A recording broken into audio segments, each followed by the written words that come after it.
Hi, I'm Garrett Glaser in Hollywood. Got a question for you.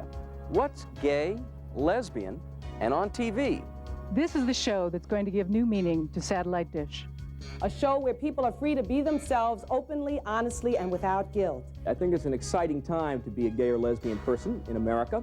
This show is all about coming out. We're really excited about it. It's gay, it's lesbian, it's television, it's in the life. Oh, really? You mean this isn't American movie classics? In the Hey!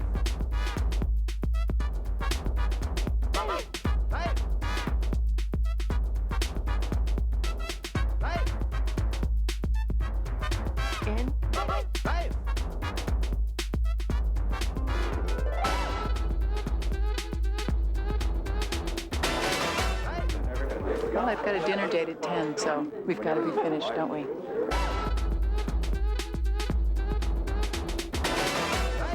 You messing with the wrong queens, honey. I'll tell you right now. Don't mess with us. This one. Are you watching me get dressed? Yes. Oh my It has God. to be the archival footage. Oh gosh. Archival footage. Archival footage of my cleavage? Go, go.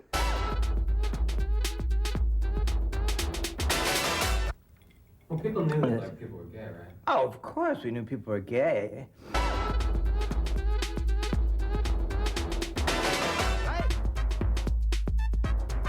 In the 3 and 2 and 1. Wipe it in. Down is to cue announce. Next countdown. Take 3. And now, please welcome your host for the evening, comedian and family entertainer, Cage Clinton.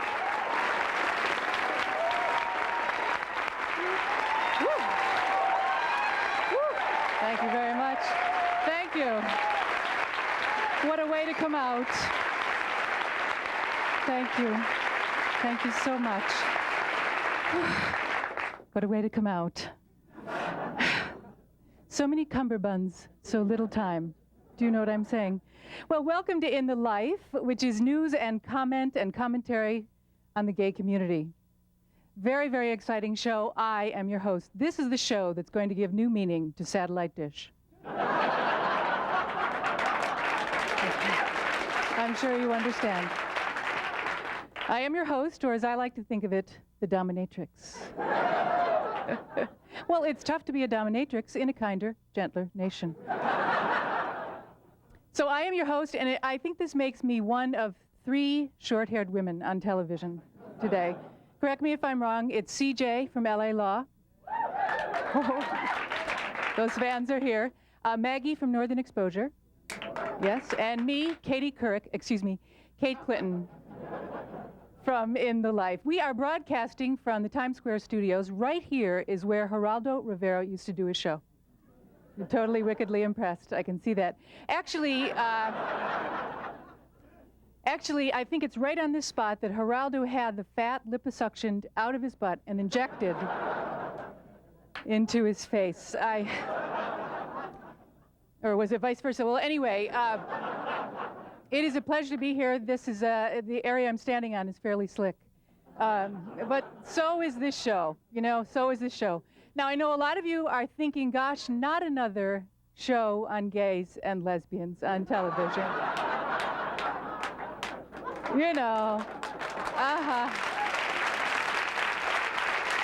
Yeah.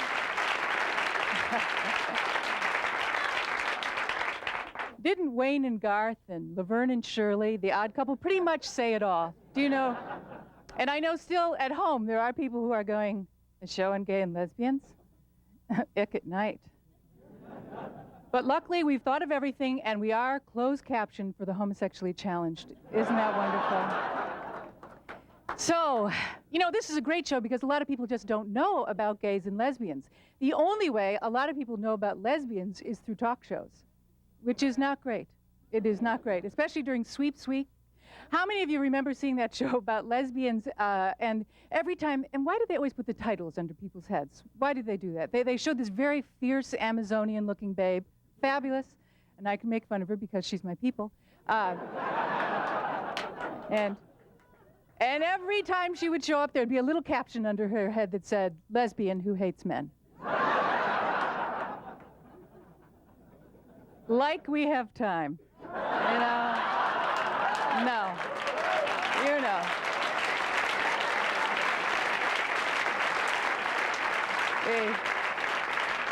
And then they show the straight women in the audience who look like they have spit up in their mouths. Don't they? They're like... And never a caption under their heads. Like straight women who think that lesbians are icky. I mean, it's incredible. You tell me how they covered the earthquake in San Francisco and never mentioned the word gay or lesbian. That is good reporting. I mean, they talked to gay men in the Marina District, clearly gay men. They talked to this one guy who was like, well, Bob and I were working in this building right here, and the entire building started to come down around our heads. I could not believe it. We'd been in there a couple of days working on the wallpaper. We had it perfectly planned. And, well, Bob and I had been working together. We'd been to couples counseling. Things seemed to be going well. Then I feel this terrible rumble, and things start to come down around my head. Isn't that right, Bob? And out comes Bob, a queen in shock. He's like, you know. And they never said gay. They never said gay. They talked to lesbians in Santa Cruz. Clearly lesbians in Santa Cruz. They talked to this one woman. She was like, well, we built this friggin' building.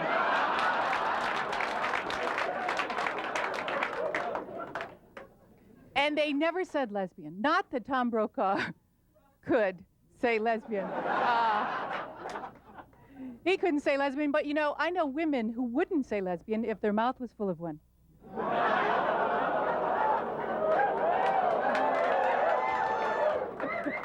Oh, you'll be all right.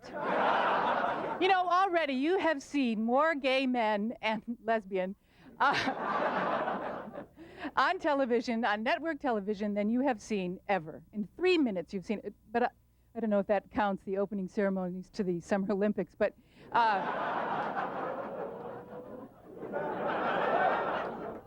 Greg Louganis, okay. Excuse me. Anyway, and we have got a lot more gays and lesbians backstage. They're eager to come out here. They're waiting in the purple room. We've thought of everything. They're waiting in the purple room. We're so excited. We're about to lose control, and we think we like it. But before we get rolling, we do have to have a word from our one sponsor. So we're going to roll the commercial, and we'll be right back.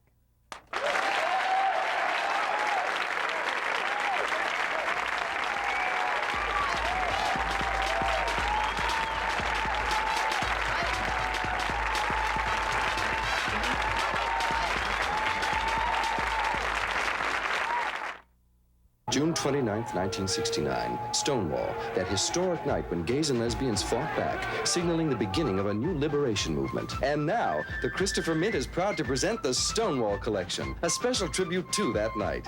For a limited time only, you can own this fine collection of unique handcrafted posable action figures. The Stonewall Collection features Dagger, the Bull Dyke, Ray, the Hustler, John, the Sugar Daddy, Betty, the Femme, Gloria, the Activist, Miss Nina, the Drag Queen, and her friends, as well as those rugged oppressors from the 10th Precinct. The Stonewall Collection. Notice the fine attention to detail, the feather boa and beadwork on Miss Nina, Ray's leatherette hot pants, also available in ultra suede, and of course, Dagger's tattoo.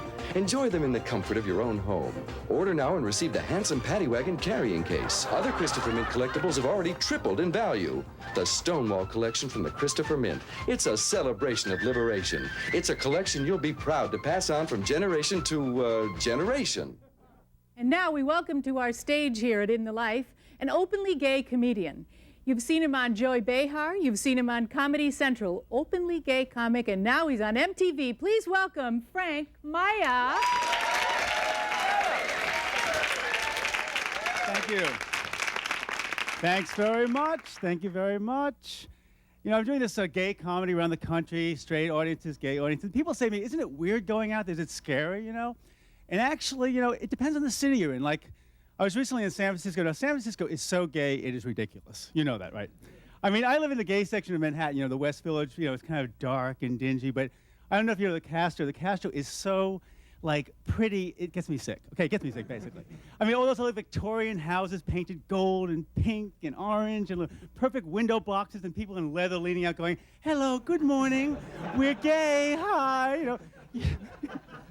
You feel like you're visiting the gay pavilion at Disneyland. It's like, Yeah, unreal. So I have this new commitment to myself, basically, that, you know, even though I'm gay on stage, I really want to be gay everywhere I go. Like, you know, if someone says something homophobic, you know, it's scary, like in alleyways or cabs or, you know, in a subway, to actually stand up for yourself and say, you know, well, wait a minute, I'm gay, you know, if someone says faggot or something. But I have this new commitment, right? So I'm on the plane from LA recently, coming back to New York, and it's packed, okay, packed. And I'm always worried, I get these businessmen sitting next to me, you know, who they'll start talking about the faggots or something, you know, and you know, what do? You sit there, should you make a big fight? You know, what should you do? So anyway, I'm on this plane, and I'm always nervous on planes anyway, you know. I mean, not about crashing, but like my skin drying out, you know, so I've got, you know. It's, you know, I'm always the only big queen on the plane, you know, I've got my Evian water, my moisturizer, you know, and the stewardesses are all laughing at me, you know, and everyone, by the end of the flight, they all look like Apple dolls, you know, their faces all dried up, and I look beautiful. Okay, so I'm on the flight, and it's packed, except there's one empty seat next to me, which I'm so thankful for. I'm just so happy. Then right before we take off, this huge cowboy, gets redneck, walks in, you know, big 10-gallon hat, cowboy boots, 6'3", unshaven, got, you know, headphones on with Willie Nelson blasting. I'm going, God, please, not here, not next to me. This guy's gonna cause trouble, right? So he comes down the aisle, he's like, excuse me, partner, this is my seat, you know, and he sits down next to me. And thinking, okay, I know we're gonna have trouble because I see our steward is this big queen. He comes leaping out of the galley, he's like, you know, the kind of guy who wanted to be like on a Broadway show, never made it, right? And so he's gonna entertain us the whole flight. This guy, he's got this skinny little beard, you know, a little chubby, and he's like giving the evacuation thing. He's voguing, doing the exit signs. He's like, you know, the air mask, he's like,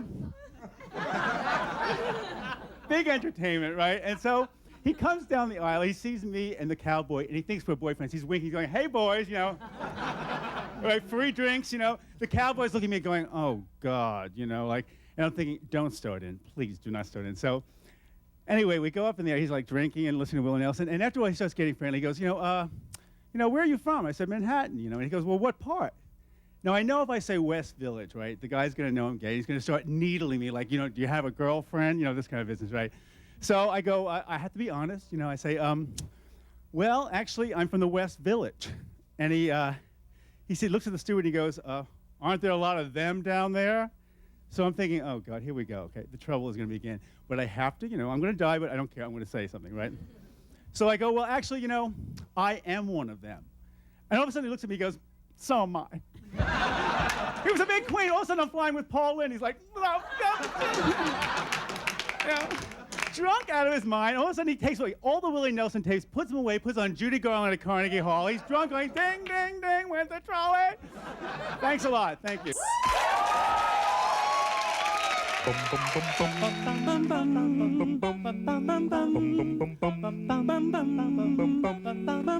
Mr. Sandman, bring me a dream. Make him the cutest boy that I've ever seen. Give him 2 lips like roses and clover. Then tell me that my lonesome nights are over. Mr. Sandman, I'm so alone. Don't have a boyfriend to call my own. Please turn on your magic beam. Sandman, bring us a dream. Mr. Sandman, bring me a dream. Please make him gargle and brush with gleam. Give him a lonely heart like Pagliacci, but not as closeted as Liberace. Mr. Sandman, bring me a he.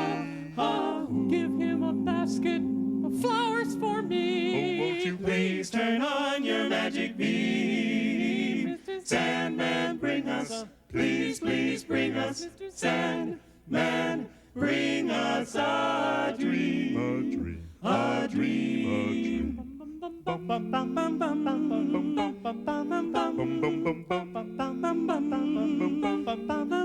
Mr. Sandman. What? Won't you believe we want a Superman like Christopher Reeve? No need to grieve. Give him 2 legs like Greg Louganis, but make him public about his gayness. Mr. Sandman. Sandman. I need a man. What kind of man? No one psychotic or Republican. Someone who will make us scream. Oh!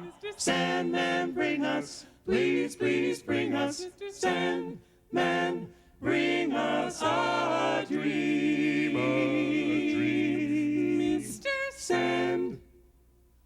person. Bring us a Bum bum bum bum bum bum bum bum bum bum bum bum bum. a dream.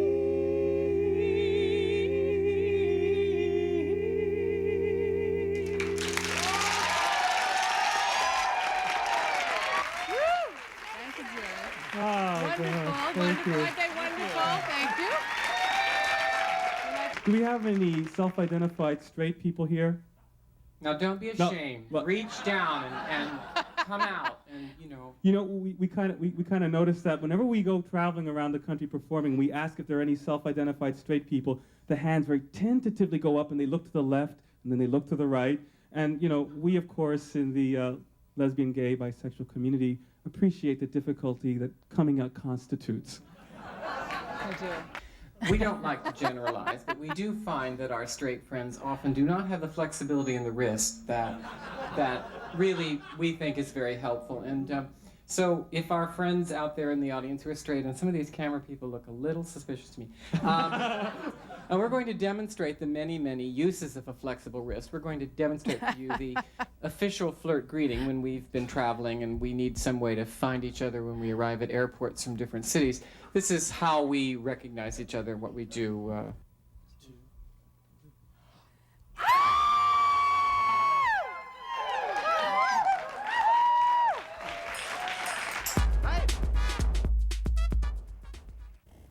Good evening. I'm Professor Erwin Lang. I'm chairman of the Film History and Criticism program at William Henry Harrison Community College in Champaign-Urbana, Illinois. And I'm Kim Machowski.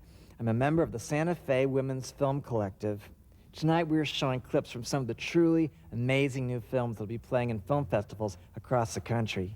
Now, Kim, I understand that the Santa Fe Women's Film Collective has its own festival every June.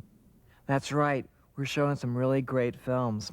We'll be showing Ellen Horowitz's autobiographical documentary about her 20-year relationship with Latino filmmaker Maria Melendez. We'll also be showing my own film about a young lesbian director who quite unintentionally breaks up an older lesbian couple's 20-year marriage. We'll also be premiering Maria Melendez's film, Vengeance Shall Be Mine. It sounds like an emotionally charged program. What's really wonderful about these new films is that they don't portray gays and lesbians in a stereotypical fashion. I am not a stereotype. That's right. We're not all Nelly Queens, get them all riled up into a snit. Professor Lang, do you think maybe we could get on with the show? Well, let's roll the clip, Kim. This is Vito Russo for Our Time in Cleveland, Ohio, where one of the most incredible ambassador of goodwill tours in America is taking place. Yes, it is. It's Mrs. Judith Beasley emerging from the limousine outside Key's Bar in Cleveland, Ohio, with a quiche in her hand, waving to the crowd, approaching the bar now, waving to the many fans waiting for her. Mrs. Beasley, can you tell me why you've come to Key's in Cleveland, Ohio tonight? Well, as you may know, it was been publicized in quite a few of the papers across the country. I am on a goodwill tour as a goodwill ambassador on behalf of the League of Concerned Citizens from Calumet City, Illinois, which is my hometown, and I'm so proud of it. This particular evening, I'm here on behalf of the heterosexual community doing community outreach to the homosexual community, and I brought the quiche of peace, and I hope they'll accept it in the same spirit with which it's given. Is quiche a very popular dish in Calumet City? Well, it isn't. I'll tell you quite truthfully, a lot of us in Calumet City used to think that quiche actually caused homosexuality. Of course it doesn't. But Harold thought so too. It was years before I could get him to take a bite. You know, real men just don't eat quiche. I know they can't spell it. Well, I think I'll go inside now and see if I can't make a little headway in sort of unifying humanity through the breaking down of sexual barriers. Thank you very much, ladies and gentlemen. The presentation of the quiche of peace.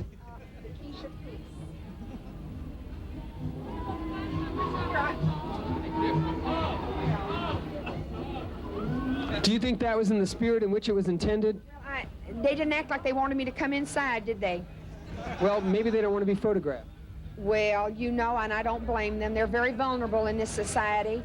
I think what we'll do, we'll just lower our cameras down about 1.5 feet and we'll go inside and leave them their anonymity. Yeah, right. I've been persuaded, I don't know how they did it, but I've been persuaded to have a beer by myself away from home. I don't know what Harold's going to think, but I guess it'll loosen me up and enable me to converse and talk with these people on a more kind of personal and warm level. Now you all just go on and dance. I want to study your custom.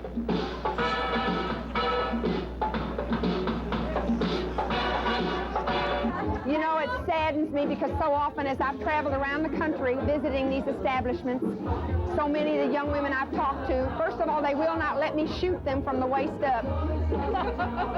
And that hurts me deeply. You know, I think it's so important that a person stand up and be proud of whatever it is they are. So for us to shoot them from the knees down, it's as if this part of them does not even exist. And you know, that's where their heart is.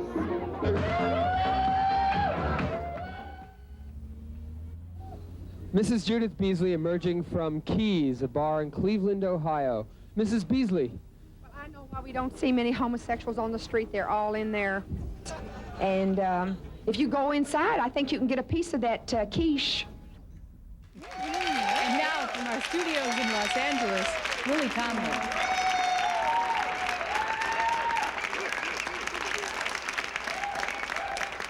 Oh, that piece of film, Vito and I made that in 1983, so it's hard to talk about Vito and be able to make you get just how special he was, how intelligent he was, how funny, how passionate, how innocent, how exposed his nerve endings were.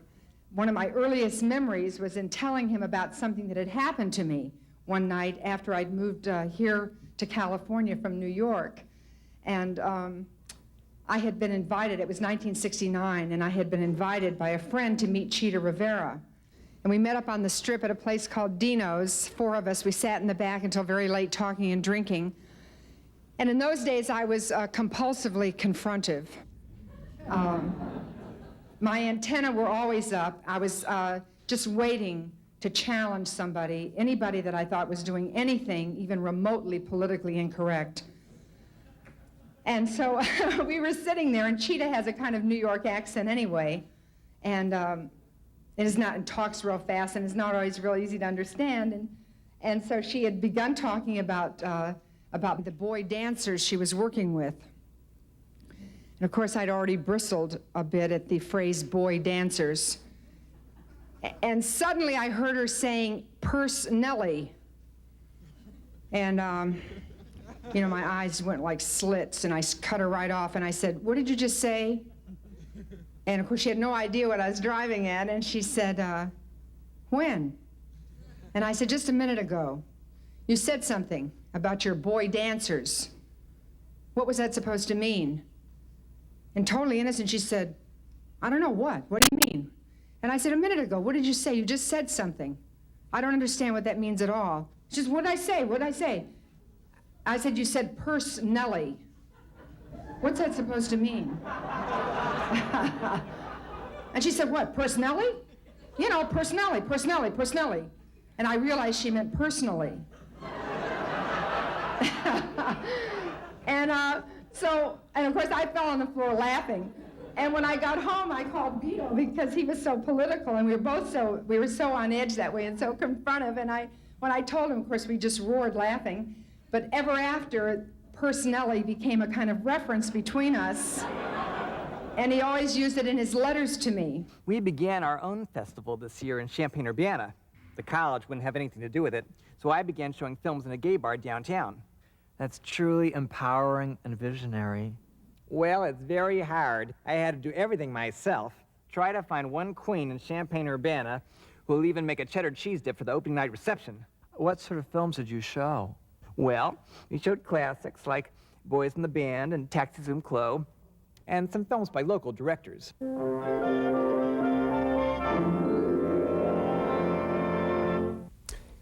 know, if I could go back and do it all over again, here's what I'd do. Say for a 2-hour Bewitched reunion movie, 20 years later. Well, it goes something like this. Darren and Sam are still happily married. Adam's away at school. Tabitha lives in New York City, and she works in advertising, just like her dad. And Darren is still living with his secret, still thinking he's the only mortal in the whole world married to a witch. And somewhere along the way, he meets another mortal who's married to a witch, and then a mortal woman who's married to a warlock, and then another, and another, and Darren has a brainstorm. He forms a support group for the mortal spouses of witches and warlocks. The word gets out, and he's surprised to find out just how many there actually are, at least 10% of the population. Darren worries, though, that Tabitha and Adam's friends won't accept the fact that their father is mortal. But after telling them, he finds out they suspected all along. He never disappeared or time traveled on his own. He couldn't wiggle his nose. But they don't care. They like Darren just the way he is. And then finally, when Darren marches in the first Mortal Pride Day parade, his still beautiful wife at his side turns to her and tells her he should have done this years ago. Be proud of who he is and proud of the fact that he's married to a smart, talented witch. They kiss. It's a wonderful moment. Until he catches a glimpse of Endora in front of the crowd, holding up a sign that says, "I'm proud of my mortal son-in-law, Durwood." Well, it's a nice dream. I come out of Dick Sargent. Right. I say thank you, Dick. What an interesting name.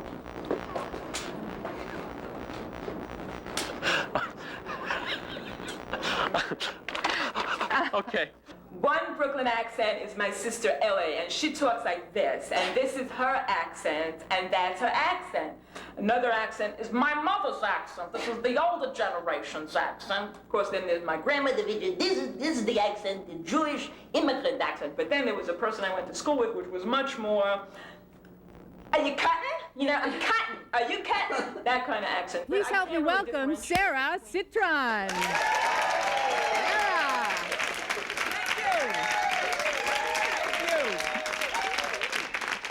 Hi, I'm thrilled to be here on In the Life, and while I'm here, let me ask you all something.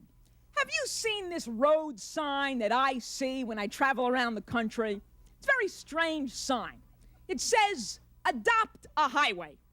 And every time I see this sign, I think, well, what if you're lesbian or gay? Is it legal to adopt a highway?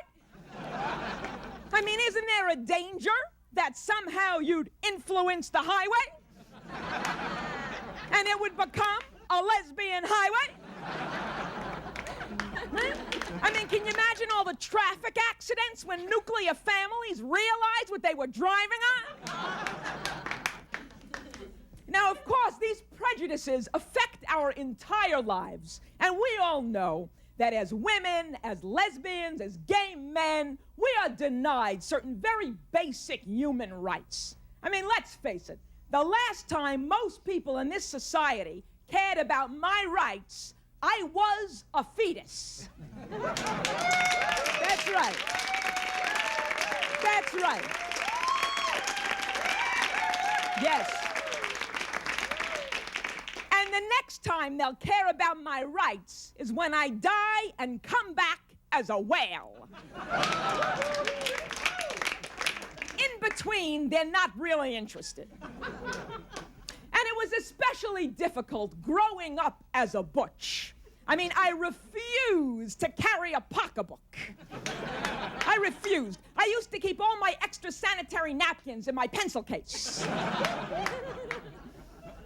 And I'll never forget the trauma of clothing shopping with my mother. Huh? I mean, butchers in the audience. Was this hell or what? Huh? My mother used to make me buy all these femi clothes, and then when we would get home, she'd make me model them for her. And in her desperation to reinforce any little pathetic glimmer of femininity, she'd have a gorgeous attack. Gorgeous! Gorgeous, gorgeous, gorgeous, gorgeous, gorgeous! So you look gorgeous! Turn around, gorgeous! ran Gertie. Now, the word gorgeous was reserved for female attire. If my brother Warren got a new suit, it was sharp, sharp, sharp, sharp, sharp, sharp. Say, you look sharp. Turn around, sharp. Go upstairs and show your Aunt Gertie. So I'd go upstairs. My aunt would give me the once-over. She'd say, stunning. Very, very delicate. Very, very dainty. By this time, I was so miserable that I actually heard what she said as very helpless, extremely passive, absolutely victimized. But I lived through all this. Thank God for therapy. Thank God. You know, I've been talking about my family with my therapist for so long that now she has her own problems with these people. Last week, I was talking about my mother. She goes, look, I don't want to hear a thing that woman has to say. But I go to therapy for a lot of reasons. Like, another reason I go to therapy is I'm extremely neurotic in relationships. I suffocate people. I mother them to death. And you know, my lover Harriet and I have all these straight friends, and they're always complaining about the men that they're involved with. You know, they're cold, they're rejecting, they're uncommunicative. Harriet says to me, why can't you be like that? Relationships are very challenging, very interesting. Like my friend Marcia is in an interesting relationship now. She's 38, and for the last few months, she's been involved with somebody who's 23. You know, somebody who's still filled with youthful energy and exuberance. The first night they're together, her girlfriend says to her, I want to be the most amazing lover that you've ever had. Marcia says, sure, go ahead, try. I'm rooting for you. Thank you very much. Thank you. Thanks so much. Woo! She's gorgeous. Sara Cytron, ladies and gentlemen. Isn't she gorgeous?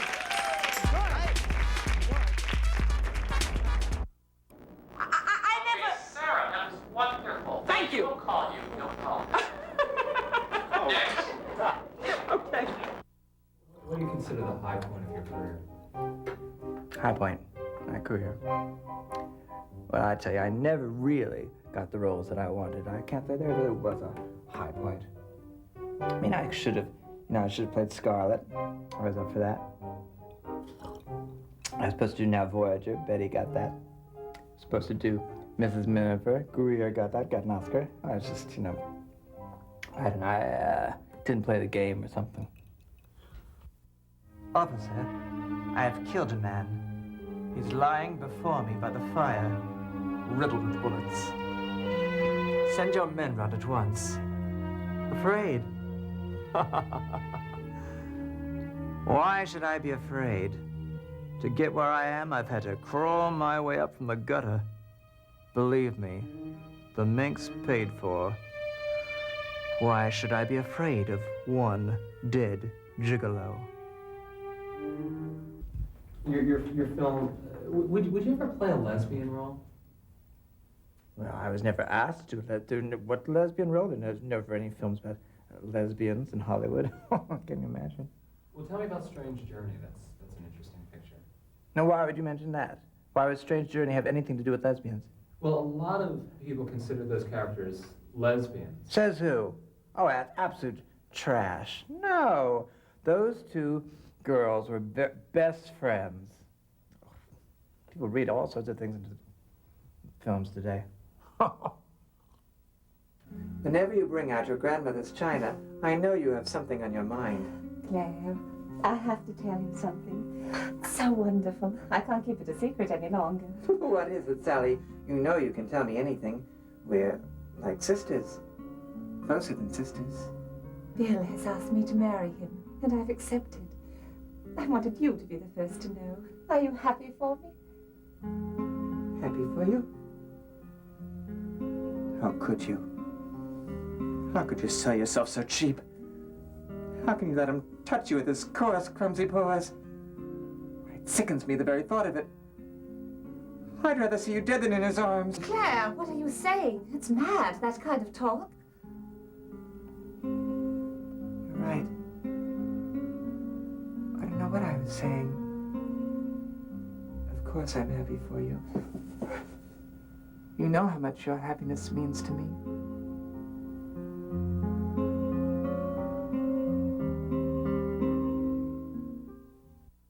Hello and welcome.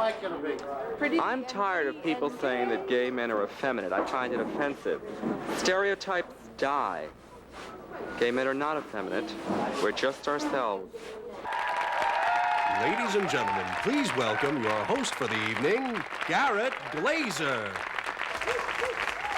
Thank you very much, ladies and gentlemen. What a delight it is to be here. It's really terrific to be here, and what a change this is from E.T., from Entertainment Tonight, working in front of an out gay audience. Great. And listen, I appreciate an out gay audience because I live in Hollywood where most of the big players are still in the closet, as you probably know. We call them lifetime bachelors. You know, they say, oh, he never got married because he's just too busy for relationships. He's married to his job. I mean, that's how we say it, right? Honey, if the Holmes in the Hollywood Hills could talk, they would probably say things like, the only straight thing here is the line from the bedroom to the Barbra Streisand CD collection.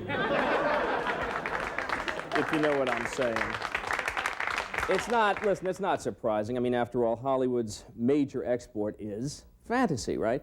You know that legend has it, back in the 30s, Sam Goldwyn bought the script for the Children's Hour without even seeing it.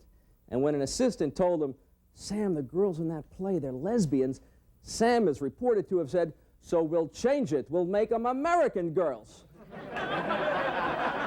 Which is actually, it kind of makes sense the more I think about it. You know what gets me? Producers always say no gay actor can afford to come out because if he does, nobody will believe him when he plays straight parts because he's only pretending. So I'm thinking about this. If I get this straight, so to speak, a straight actor can play gay, that's okay. But a gay actor playing a straight part is only pretending. It's funny, I thought that's what actors get paid to do, is pretend. So what, in effect, are they telling us? It's okay for William Hurt to kiss Raoul Julia in Kiss of the Spider-Woman because we know that Bill's not really gay. But it's not okay for some gay actor like Sir Ian McKellen, say, to kiss Meryl Streep because we know he's not really straight. Huh? Hollywood, you're killing me. Listen. I'll believe he's straight. I mean, I believed Christopher Reeve when he flew in Superman, didn't I? Can I tell you how many... Okay, calm down. We're not here to have fun. Can I tell you how many closet cases I've met in Hollywood? I mean, it's... Oh, God. I think it's ridiculous. Now, let me tell you a story about one actor. I don't want to mention his name, but believe me, you know who he is. I'm talking to him one day on the set, and he knows I know. And I know he knows I know. And he's talking like, you know, Mr. Action Adventure and all this, how he does all these dangerous stunts himself. And, you know, I know he'd rather be telling me about his new boyfriend and what they made for dinner last night, right? And where they're going on their next vacation and what color they're going to be painting the living room and where they went to brunch last week. And instead, he's talking about some jump he took out a 5-story building. Really, girl? Come on, honey. And it's not just the guys either. I mean, there's a woman, a big producer at one of the studios. She brings her lover to the Christmas party every year, passes her off as a roommate, right? Okay, sure. You're making $500,000 a year, and you need help paying the rent.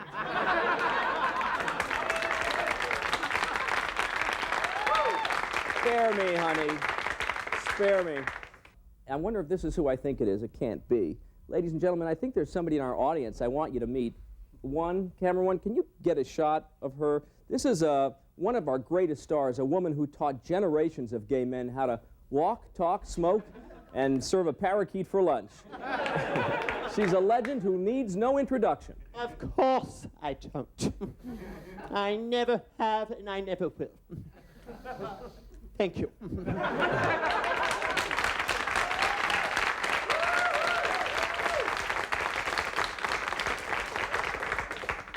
You know, in my day, a man wasn't just gay.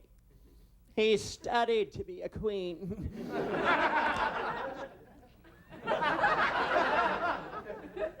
Except for you, Garrett. You look like you spent your whole life studying just to go out one night. It's all right, it shows. But just remember this. I'm still the real queen in the studio today. I think. Thank you, thank you. Thank you so much. We've got to move on. Thank you very much, I think. Well, at least there's no drag queens on the show. I don't have to feel short and dress like a boy. Oh, my God. I tell you, you couldn't catch me anywhere near pictures today. I mean, it's just disgraceful, you know, all the nudity. I mean, it's just awful, you know, all these actresses. I mean, you know, they throw their legs up of the air in a minute. You know, I just think it's awful. You know, I mean, you won't catch this kid in the buff. Oh, no siree. I wouldn't do it.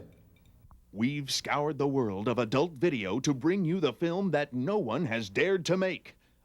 Until now. You look pretty good yourself. Thanks. That's adult entertainment.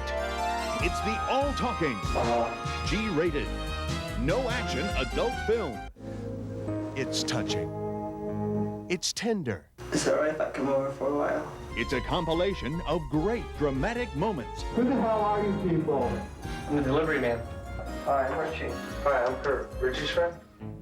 It's got intrigue. You liar! Liar! Adventure. I've never done this before. Dazzling special effects. And death-defying stunts. You'll laugh. You'll cry. It's my birthday and no one showed up for my party. You won't believe your eyes. Don't miss That's Adult Entertainment, the only adult video you can watch with your parents. Enjoy. You're an African-American. No shit. You're the first African-American host on this show. Is that right? You are going to be an incredible role model for other lesbians. Oh, gosh, I hope not. My home habits are terrible. Out in the country. I have to admit that I don't know much about country western. It's not a part of my roots. My idea of country western is eating biscuits in West L.A. Spreading our wings wild and free. Do you have any straight people in your band? I have two straight people in the band, but we're not going to out them. Oh, I see. Learning about life from Mother Nature. Let me introduce the members of the band to you. Okay, and maybe I'll just guess. Okay. Doing what comes naturally.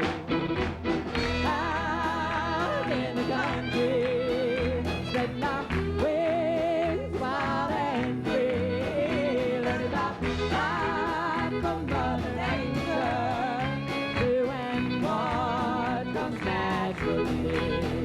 Doing what comes naturally. I'm a New Yorker who moved to California, and now I live in Ohio. Each place has a different outlook on life. To New Yorkers, life is a war. In California, life is a beach. In the Midwest, life is a brewski. New Yorkers pride themselves on being bad, having attitude. California is where I learned to find peace within, to meditate, to become one with absolutely nothing at all. I learned to commune with nature. People there love to camp. To this day, I don't understand camping. Maybe it's because I'm from New York. We don't call it camping, we call it homeless. I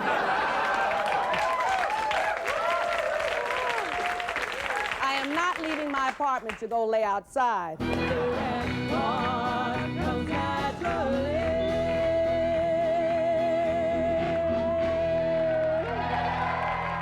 Our next performer is Georgia Ragsdale. She's a sweet girl from Texas who's here to show you her performance of what it was like for her the first time she went to a lesbian bar.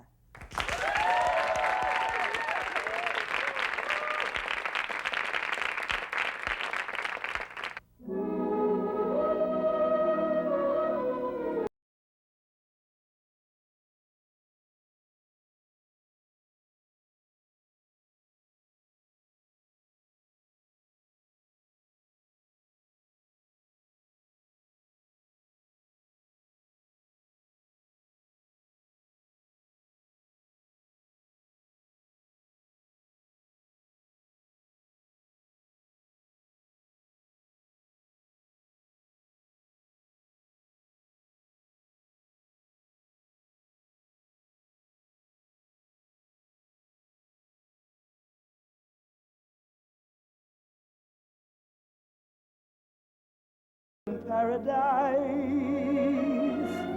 Don't send me.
Do you ever get the feeling you're Madonna? You're fired. Has this ever happened to you? She's buying tofu, has short hair, and she's wearing Birkenstocks. Or this? He knows all the words to cabaret.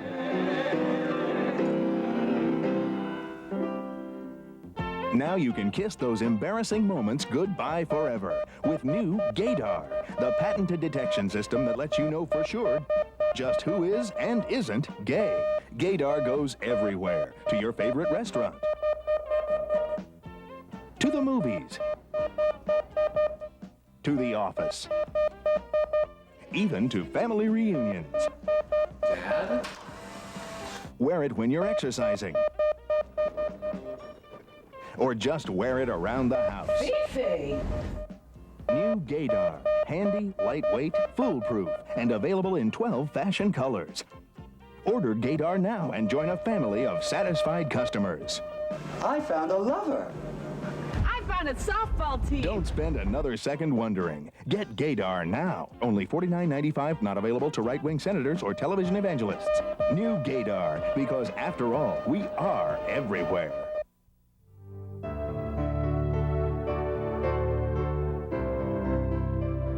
What a thrill it is to be here. What a thrill it is having you with us.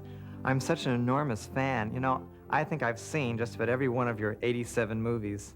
Aren't you very kind? I even love the horror movies you made in the 60s. Well, I don't think I'd call them horror films. They were psychological suspense dramas.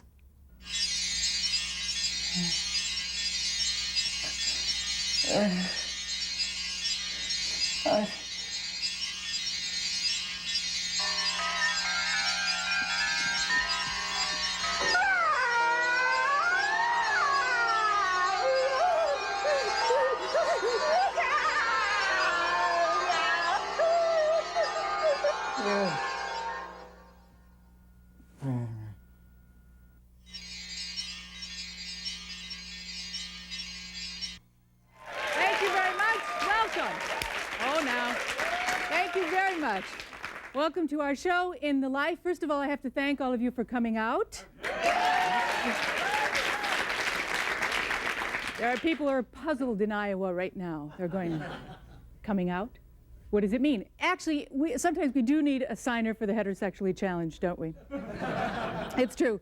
But what coming out means is that you admit to yourself that you are either a gay man, which would be difficult for me, or a lesbian. You come out to yourself, you come out to your child within, you come out to, if you're a multiple, you have a group meeting, and you come out to them. And actually, this show is all about coming out. We're really excited about it. I had the experience of coming out to my older brother again this year. I come out to him every year. And I tell him I'm a lesbian and everything, and actually not everything, because we do have some trade secrets that I don't think I should share with him at all. But I came out to him, and then we don't talk about it for a whole other year. You know how that goes. And then I come out to him again, and this year I came out to him again, and he said to me, "Is that all you can talk about?" My brother. Actually, and here's a tip for you at home: never come out to your father in a moving vehicle. Just a little tip. This year, though, the great thing was I came out to my nieces and nephews. Now, my nieces and nephews are between the ages of 13 and 17, 18. They're 10-something. Okay. And I came out to them, base 10 jokes. I'm crazy about them myself. Anyway, I came out to them, and I came out to them because they're in junior and senior high school, and, you know, there's a scandal in our junior and senior high schools, as you know, and that is that we have an unacceptable rate of teen suicides among our gay brothers and sisters. So I came out to them because I don't know if they're gay. I hope that they are, but we hope the best for everybody, don't we? Anyway, I think so. And now, the way I did it, some people, you know, they get a little upset with me, but the way I did it was I talked to my brothers. I said, "Tell them I'm gay, and then we'll talk." And he said, "Okay." So I called my brother, Bill Clinton, actually, and I called my brother and I said, "Well, how did you do?" And he said, "Well, you know, we told Angela." Now, Angela is this great kid. She's 13 years old. She's a Valley girl, and they live in Boston, but that's all right. And we talk about hair and malls, and we're happy. And he said, "Well, so we told Angela that you're a lesbian," and he said she looked at us across the table and said, "Dad, I have only known this my entire life."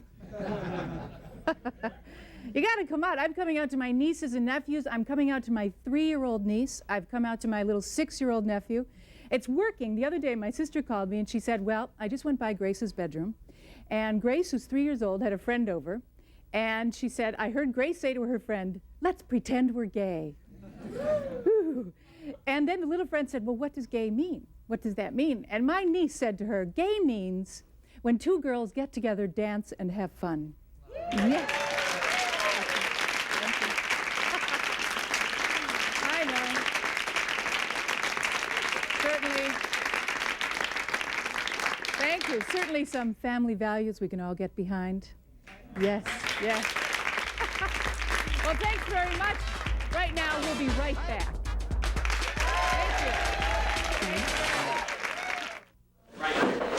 Oh, you did work out today. Oh, baby. Here, I'll show you. Feel my muscle. Feel it. Oh, my God. Very macho, no? Je suis très macho. Was he or wasn't he? Were these great men of history really gay? What about Michelangelo? For him, art was the making of men. Did you ever wonder why so many of Michelangelo's women look so butch? It is rumored Michelangelo used male models who shared his studio and his bed for his statues of women. Just a rumor? Maybe. Was he or wasn't he? I'd like to close tonight by just telling you a little bit that we all know that how hard it is to come out to someone. A lot of us have come out to people, and like we come out to people, we say, I'm a lesbian and everything. And actually not everything, because we do have some secrets. I remember I came out to a friend of mine, I told her I was a lesbian, and she actually said to me, "Well, you certainly have made a commitment to joy in your life." And you know, I almost denied it, but it's true. As lesbians, as gay people, as thinking people, we have made a commitment to joy in our lives. Yes, yes. That's right. And another person, another friend of mine once said, you know, when you get up in the morning, each of us has to decide whether we're going to save or savor the world. Well, it affects scheduling. It does. But we know it's not a question of save or savor. We know we have to do both. We have to save and savor the world. And it's a world that would like to quarantine our joy and would like to gentrify the wildness of our souls. But we are saying that we won't have that. Mama said on the day I was born, there was a whole lot of shaking going on. There was a party next door, the people calling out for more, and they played that boogie all night long. All night long. I was raised on a beat that was so, so sweet. So sweet. On the rhythm and blues. And when she sent me on my way, I heard my mama say, boy, don't forget your dancing shoes. Don't forget the bop till you drop. Come on and shake it till you break it. You better move it till you lose it. Dance, dance. Bop till you drop. Shake it till you break it. You better move it till you lose it. Dance, dance. Come on and dance, dance. I wanna dance, dance. Let's see you dance. When you're down at a party and the music's hot and you see somebody that you like a lot. Don't fight the feeling cause the feeling's right. Take a chance and dance cause tonight's the night. Tonight, tonight, tonight. And take a chance and bop. Come on and shake it. You better move it till you lose it. Dance, dance. Bop. Come on and shake it. You better move it till you lose it. Dance, dance. Bop, bop, bop. Shake it, shake it, shake it. Better shake and bake it. Well, you can rock it, you can roll it, you can stop and you can stroll it at the hop. When the record starts to spin, you can lose it with the chicken at the hop. Do the dance sensation, that sweeping queer nation at the bop till you drop. Shake it till you break it, bop till you drop. Oh, baby.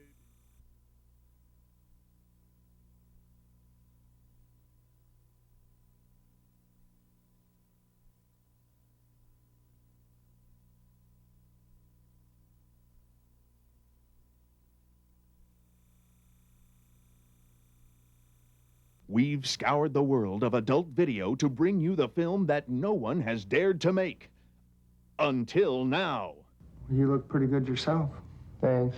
That's adult entertainment.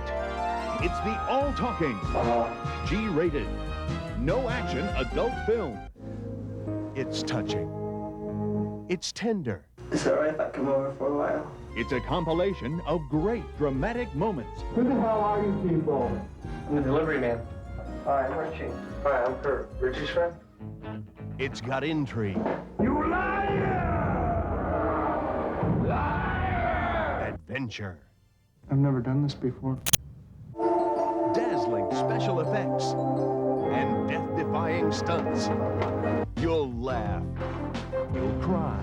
It's my birthday and no one showed up for my party. You won't believe your eyes. Don't miss That's Adult Entertainment, the only adult video you can watch with your parents. Enjoy.